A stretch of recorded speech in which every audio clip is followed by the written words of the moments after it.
প্রকৃতির এই শান্ত রূপ যেন এক পশলা বৃষ্টি, কিন্তু এই নিস্তব্ধতার ঠিক ওপাশেই শুরু হয় অন্য এক জীবন। ফ্রান্সের ব্যস্ত শহর সেন্ট ডেনিস, যান্ত্রিক কোলাহল আর হাজারো ব্যস্ততা যেখানে নিত্যসঙ্গী। এখানে জনতার সমাগমে মিশে আছে শিশু কিশোর থেকে শুরু করে প্রবীণদের ক্লান্তিহীন পথ চলা। এই যান্ত্রিকতার বুকেই বাস শত শত বাঙালির, যারা গড়ে তুলেছেন এক শক্তিশালী কমিউনিটি।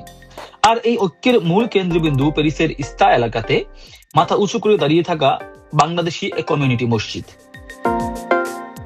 পাঁচ ওয়াক্ত আজানের ধ্বনিতে এখানে প্রবাসী জীবনের সব ক্লান্তি মুছে প্রশান্তি খুঁজে পায় বাঙালিরা। তবে ভুল করবেন না, এটি শুধু কেবলই ইবাদতখানা নয়, এটি সেন্ট ডেনিসের বাঙালিদের আত্মার আত্মীয়, এক টুকরো পরম আশ্রয়। এখানে পাঁচ ওয়াক্ত নামাজে ফুটে ওঠে ভ্রাতৃত্ব, বাঙালিদের বাংলা ভালোবাসার পরম নিদর্শন। আমাদের লাইলাতুল কদর উপলক্ষে আমাদের এখানে প্রায় ১,৫০০ লোকের সমাগম হয়। এখানে তাদের সেহরি এবং ইফতার আমরা এখান থেকে ব্যবস্থা করে থাকি। এরপরে আমাদের রমজান মাসের শেষ যেটা আসে সেটা হচ্ছে আমাদের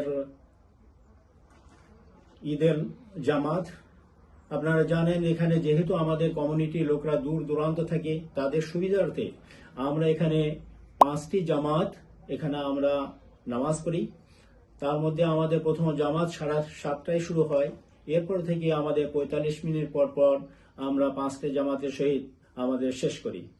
তো আপনারা যারা এই রমজানের যে এই ভিডিও যারা দেখবেন, তারা অবশ্যই আপনারা চেষ্টা করবেন আমাদের এখানে ঈদের নামাজ পড়ার জন্য, এবং আমাদের লাইলাতুল কদরে যে অনুষ্ঠান হবে সেখানে আসার জন্য সবাইকে আহ্বান জানাচ্ছি। এই প্যারিস শহরে বাঙালি প্রবাসীদের দীর্ঘদিন বসবাস। কেউ আছেন 18 বছর যাবৎ ধরে। এই দীর্ঘ পথ চলায় শৈশবের স্মৃতিমাখা দিনগুলোতে কি ফিরে যান তারা? তেমনই বা কাটে তাদের ঈদ। বাংলাদেশের ঈদের আমেজটা কি এখানেও আছে? উত্তর সহজ। বিলাসবহুল জীবনটা হয়তো প্রেমের শহর প্যারিসে পাওয়া যায়, নিজের দেশের মতো ঈদ আনন্দ সেটা আর পাওয়া যায় না। তারপর অবশ্যই পার্থক্য আছে। দেশ তো আর দেশে আমরা জন্ম, দেশে বড় হওয়া, লেখাপড়া, সার্ভিস সব কিছু দেশেই ছিল। বাট বিদেশ তো বিদেশি, দেশের আনন্দটাই আসলে অন্যরকম। তো দীর্ঘদিন এই দেশে থাকার কারণে ফ্যামিলি নিয়ে থাকি, বগিচা নিয়ে থাকি, যার কারণে আস্তে আস্তে আহ্বানে মনে হলে যে একটা ইমেজ আর কি তৈরি হয়ে যায়। আসলে এটা আমাদের জন্য কষ্টদায়ক কিছু।